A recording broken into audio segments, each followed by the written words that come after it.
भारत पाक नियंत्रण रेखा के पास बसा एक छोटा सा पहाड़ी गांव गरगांव।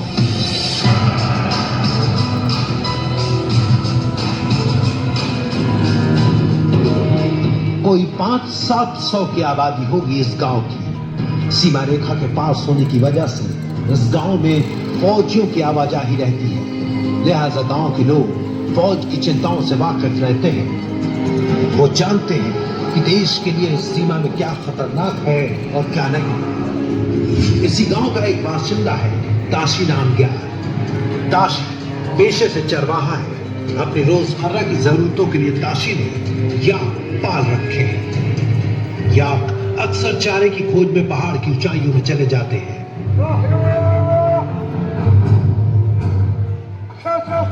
2 मई 1999 को ताशी हो गया, जिसको ढूंढते ढूंढते वो पहुंच गया पंजू टॉप। अपने याक को ढूंढने के लिए उसने बाइनोकुलर निकाला और सामने की पहाड़ी पर बर्फ में उसने जो कुछ देखा उसको देखकर वो दंग रह गया। भौचक्का ताशी पहाड़ से नीचे उतरता है। उसके पहाड़ से उतरने की गति बेहद ज्यादा और सावधानी भरी थी। इन्हीं बंकरों की हरकतों ने करगिल को अजीब सी सनसनी से भर दिया था, जिसकी हलचल ने दिल्ली की रायसीना हिल्स में भूचाल ला दिया।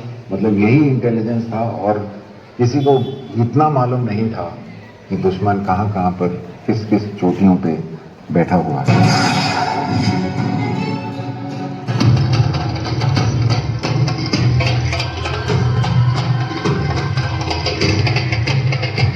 सेना की बढ़ती गतिविधियों को देखकर घुसपैठिए सतर्क हो गए। घुसपैठियों ने यह बात अपने आकाओं को इस्लामाबाद में बताई। अपनी ओर बढ़ते खतरे से डरकर घुसपैठ को मजबूती देने के लिए पाकिस्तान की ओर से तोप के गोले करगिल के जिला मुख्यालय में बने सेना के आयुध भंडार में गिरे।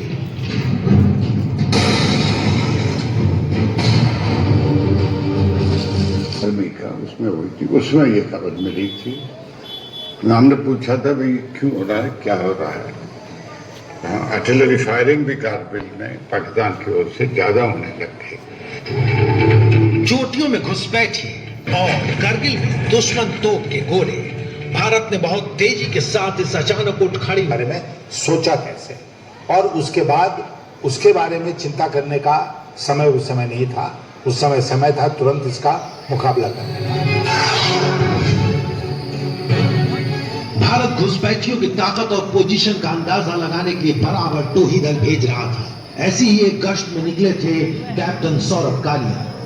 पूरे दिन की गश्त के बाद रात को हमले की योजना बनाकर ये आराम कर रहे थे। तभी जाट रेजिमेंट के इन अधिकारियों और जवानों का अपहरण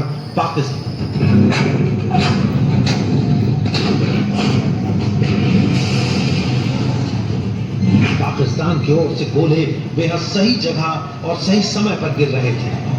हालात नाजुक देख भारत ने भी अहम जगहों पर बड़ी तोपें तैनात की।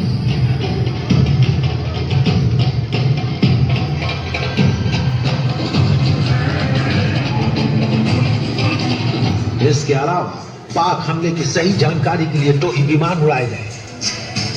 ज्यादा पेट्रोल पार्टी रवाना की गई।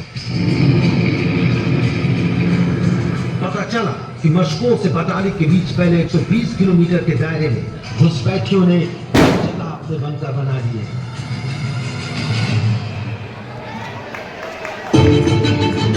के ऊपर उनका जो रोल था वो बहुत महत्वपूर्ण था और उसी को ही देख के पाकिस्तानी फौजें काफी घबरा गई।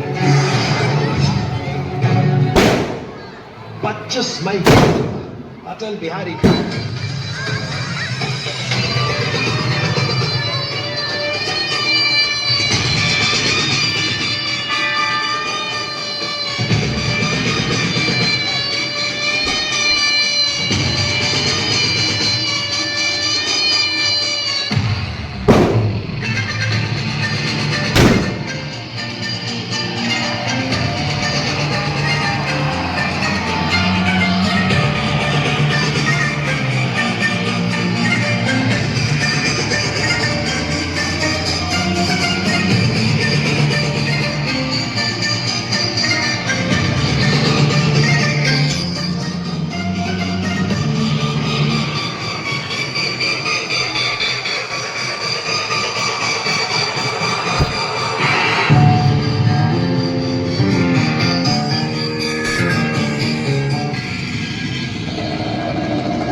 Okay, gentlemen.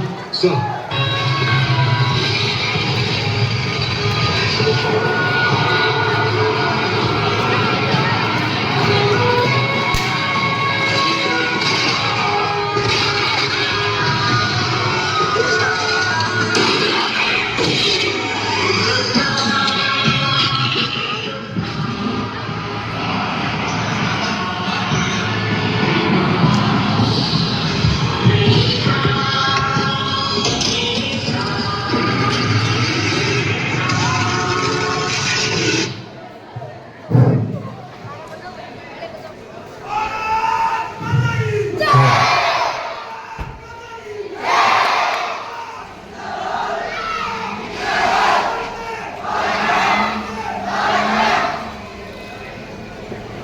एक बार जोर से बोलेंगे, भारत माता की।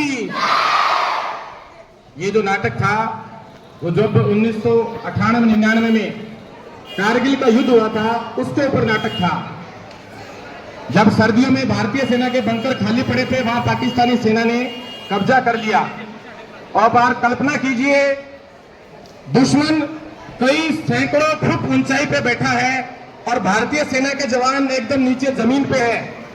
यानी दुश्मन के एक जवान और भारत की सेना के 10 जवान उन ऊपर से आती हुई सीधी गोली का सामना करना और उसको चुनौती देकर उस वापस टाइगर हिल और खालाबार जैसी चोटियों को विजित करना, ये कितना मुश्किल था। लेकिन भारतीय सेना, कहते हैं ना, वो लोहे की बनी है, लोहे की, उसकी हड्डियों में, उसमें वो फौलाद है जिसने पत्थर को भी पिघला दिया। ऐसी भारतीय सेना ने अपने अद्भुत साहस का परिचय दिया।